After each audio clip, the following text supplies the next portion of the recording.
Warning, the following video has not been approved by the Comic Code Authority and is intended for mature audiences. Viewer discretion is advised. Hey, what is up everybody? Welcome back to another episode of The Comic Assassin. It's Monday, which is the day that I come at y'all with some new comic book news, whether it be movie related, TV related, or we're talking about books. Especially the books you might want to be picking up this Wednesday when you're rolling up to your LCS. Now, you have to forgive me, I'm coming off a little of a battle of a cold or allergies. I've had no voice all weekend long. I'm getting my voice back a little bit, but I didn't want that to stop me from coming and dropping this video at y'all. So first off, for the movie news, my Spider-Man Far From Home has been projected to be the highest grossing Sony movie ever. And whoop whoop, my man Spidey, there you go. I love that. Whereas on the same time, The Dark Phoenix has finally is done with its theatrical run, and it's been confirmed it is the lowest grossing X-Men movie ever. Which I'm not surprised. I'm not surprised. I just kind of feel bad for some of the actors and actresses that are in that movie, because that's not really a good thing to put on your resume. Even though they still made their money. But yeah, it's done. It's a done deal. Alright. Now, Venom 2, we got some news. So, they have added Robert Richardson as the cinematographer for Venom 2. Now, if you're not familiar with Robert Richardson, he was the cinematographer in movies such as Kill Bill, Inglourious Bastards. Also, I think he was involved in the new Quarantine movie, the Once Upon a Time in Hollywood, which I still have not seen, but I want to see. So yeah, that makes me very, very excited about the next Venom movie. Say what you will about the first one, I actually enjoyed it. I thought it was action-packed. I thought, as a Venom fan, even though they changed some of the origin stuff, I thought it was a very good movie. So yeah, we got that news. The Snyder Cut. The infamous Snyder Cut when it comes to Justice League. You know, does it exist? Does it not exist? Well, apparently Jason Momoa, our Aquaman, says he has seen the Snyder Cut. And he says it is sick. And not in a bad way, but in an awesome way. But he also said, I did like a hashtag, like it's great to be me, sucks to be you, something like that, where basically makes us think that this is not something that is ever going to be to the public eye. But he said it, was pretty freaking decent. Alright, so the Snyder Cut, according to Jason Momoa, is real. He saw it, and he gave his 2 cents into it. Alright? So yeah, I would love to see it. Anything to redeem that movie, I would love to see, because that movie freaking... It just was not good. But it'd be nice. It just was not good. Alright? Other movie news. An interesting cast choice for Black Widow. So Oliver Richter, who, if you're not familiar with, he's like, I think, considered the tallest bodybuilder to date. He's like 7 foot, like 2 inches tall. Huge guy. He is in Black Widow. Now, what role he plays, we don't know. But yeah, I'm interested in seeing what you can do with such a big freaking dude in there. Like, it might be a really good casting choice. Okay? Let's see. Like I said, I'm sorry. I've been sick all weekend. I'm trying to get my thoughts together. The Eternals. I want to make something clear, and it really didn't click to me till afterwards. But the Eternals movie, last week I had discussed that the Deviants are, in fact, the villains of this movie. And this was going to be the introduction of possible mutants into the MCU. But I want to make something perfectly clear. We already have mutants in the MCU. And you might have watched this movie. It came out just a little while back. And it had this little character called Thanos. Alright? Thanos is a mutant. Alright? So therefore, mutants have already been introduced into the MCU. Now, I think a lot of the hype is that this will be the introduction for like the X-Men into the MCU, and I get that, but let's not forget, mutants have already been introduced into the MCU. So I just want to make that perfectly clear, okay? Now this is not comic book related, but I think it was interesting. Alexandre Aja, which you might not know him, but he was the director of the movie Crawl, which had to do with like the crocodiles coming in and all that good stuff. Seemed like an actually pretty interesting movie that I would like to watch. But he's coming up with this new concept for a new horror movie where it's going to be audience interactive. Like, so you can be in the movies on your cell phone, and it's kind of like you choose your own adventures. Do you want this person to die? Do you want them to be saved? That type of thing. And I think that's a freaking brilliant thing to be done. Now, my two pet peeves, or my two worries about it is, first off, when I go to the theater, I don't want to see people on their cell phones, right? That's, it's just one of my pet peeves. But two, like, how do they bring that into when they produce it for like DVD, Blu-ray, whatever? Like, how does that work? But I think the concept is pretty freaking awesome. All right. So yeah, that's my movie news. Now going on TV news, I guess the biggest thing is that Krypton, the sci-fi series, has been canceled. All right, after season 2, like there's no more Krypton, but also the Lobo series, which they were going to do, has been canned. Now, I never watched Krypton. First off, it's not really my genre, but I've heard mixed emotions. I've heard people, who really liked the series. I've heard people who said the series was not that good. But with Lobo, I want to see Lobo on the main screen. Put the main man on the main screen. Okay? That's all I have to say about that. So yeah, some disappointing news for some fans in that regards. But hey, some good news is that we have some new Masters of the Universe coming to Netflix, and I'm excited about this. Apparently, it's going to be animated, which is cool. I mean, I would love to see some more live action stuff, but I love some animated stuff. But it's brought to you by none other than Kevin Smith. All right, so yeah, I'm as a product of the '80s. I just talked about how Boatwright Family and comics got the A-OK, and they displayed my whole childhood up on the table. I am so happy to see some new Masters of the Universe. All right, especially to see what Kevin Smith does as being a producer of it. All right, I would love to see it. Now coming into the Marvel back again. So the Tom Hiddleston, who we know as Loki, is going to be doing the Loki series for Marvel Phase 4.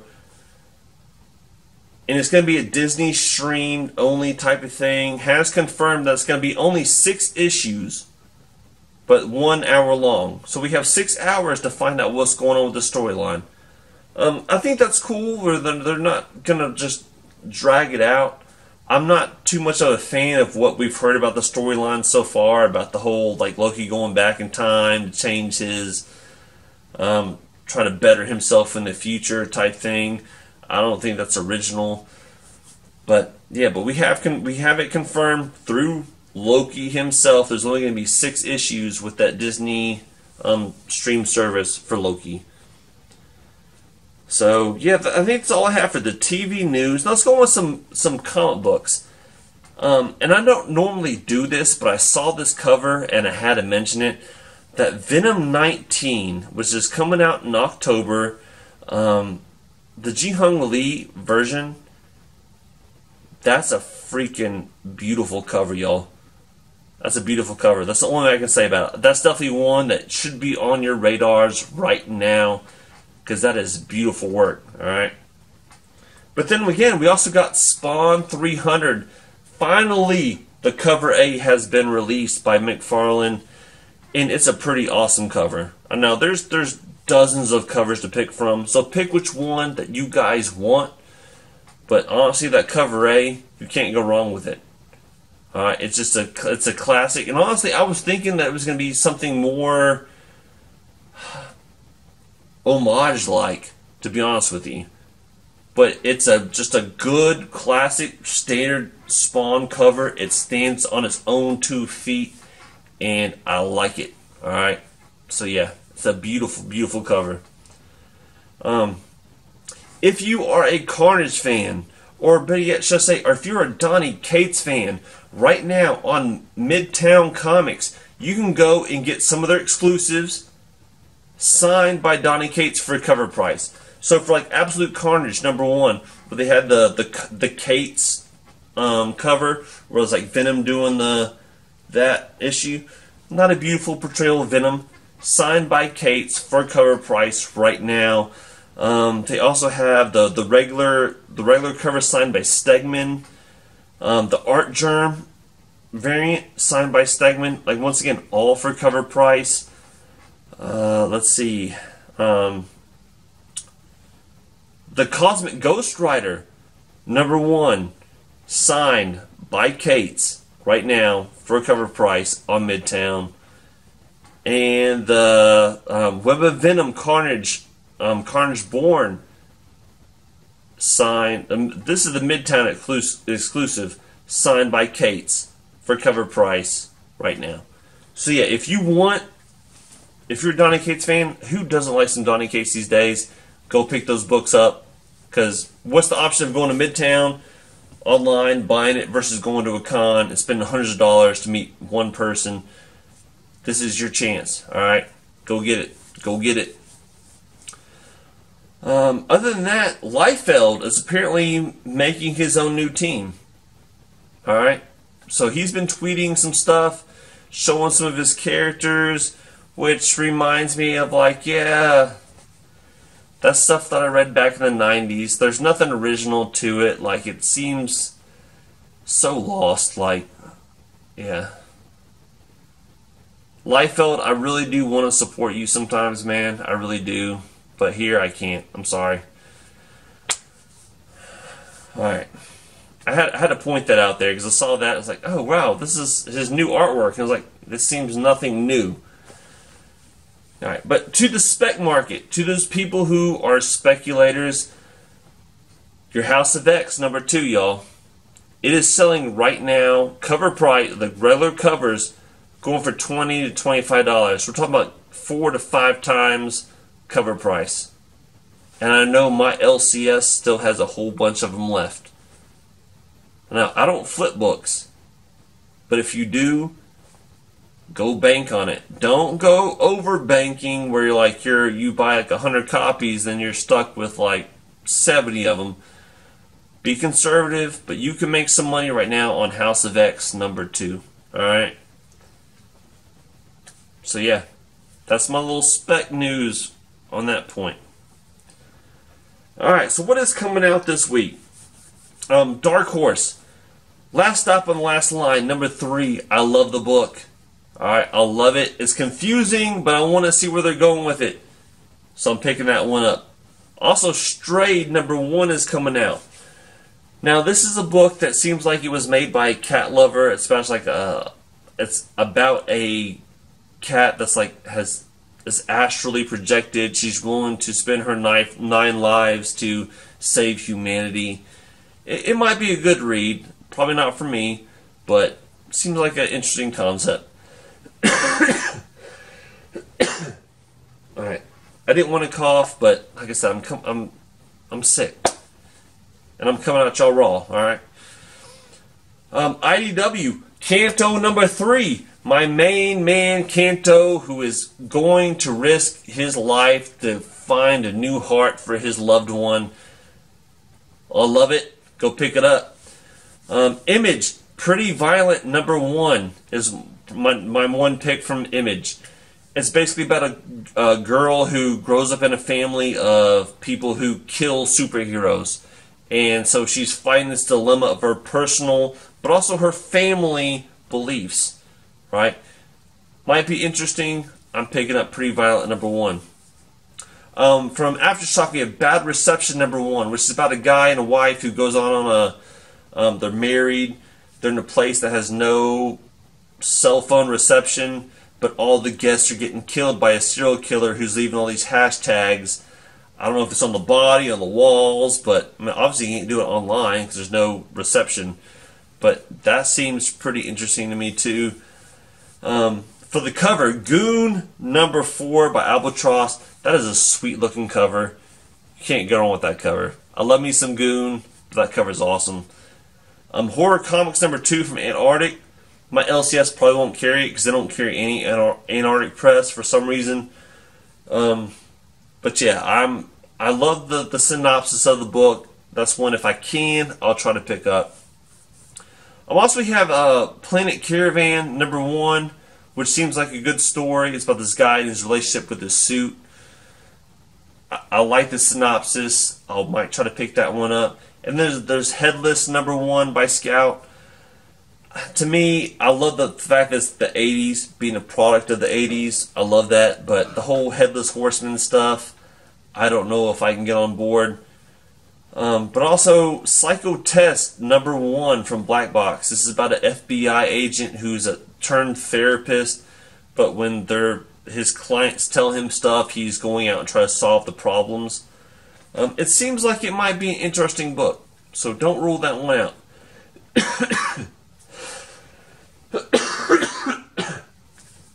Sorry, that's what happens when you're sick. But my two top picks from the indies are The Dead End Kids #2. It's already sold out. #1 was hard to get. If you can get it, get it. Alright? But the other one is The Love She Offered #2. This is one that I can really see being a movie down the road. Alright? Because it's more realistic. Right? So this is a book that you do not want to sleep on. Go pick up that book. Let's go to DC. Alright, DC, we have Black Mask #1 coming out. If you're interested in Black Mask and the Year of the Villain stuff that's going on, definitely a book you need to be picking up. But for the cover, I'm going to say Aquaman #51, that Middleton cover, that is a sweet freaking cover. If you're an Aquaman fan, this is definitely one that you want in your collection. But honestly, the book for DC, in my opinion, is going to be that Superman's pal, Jimmy Olsen, #2, the Ben Oliver variant. Like, that's such a sweet cover. You got, like, Jimmy Olsen on the moped, and you got Superman, like, sweeping down and picking him up. Like, that's a sweet cover, man. I saw that, and I want it. I want that book. Alright?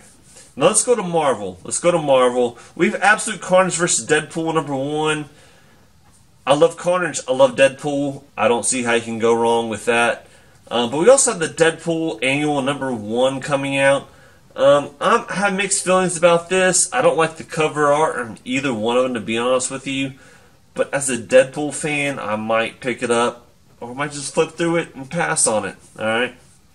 Ghost Spider #1 is another one that's coming out this week. I'm probably going to pass on it just because it has this whole like multiverse things that's going on where, you know, Spider-Gwen over here comes to, you know, from this Earth goes to this Earth and does, you know, whatever. Like, I don't deal with the multiverse stuff. I'm probably going to sleep on it. But if you're interested in it, pick it up.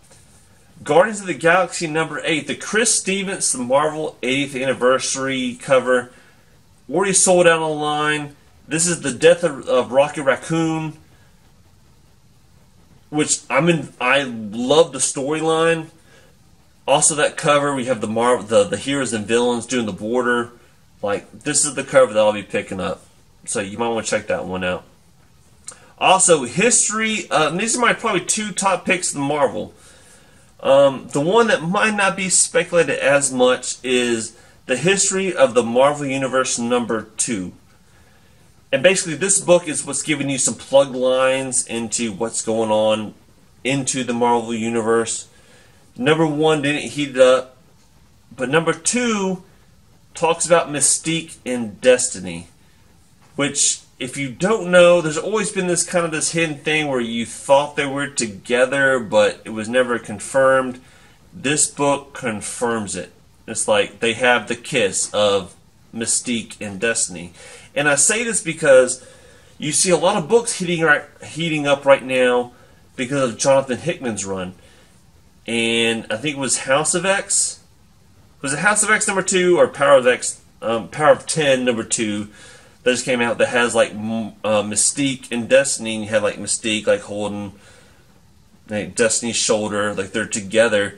Well, this confirms that yes, they are indeed they are lovers, they are partners. Okay, so yeah, that's a book that you might want to be checking out. But also, my main pick for Marvel goes to Powers of X #3. I'm gonna go to the Asrar connecting cover. Who can say, like, this whole Hickman series has been killing it. The connecting covers has been killing it. The last set of connecting covers just sold on eBay yesterday or within hours for like $60. Alright? So whether you're a reader or a speculator, collector, whatever, I'm going with these collecting covers. Alright? Because I don't do the incentive stuff, but that's what I would be picking up. Alright? So once again, I'm so sorry that I'm under the weather, but I still wanted to make this video for y'all.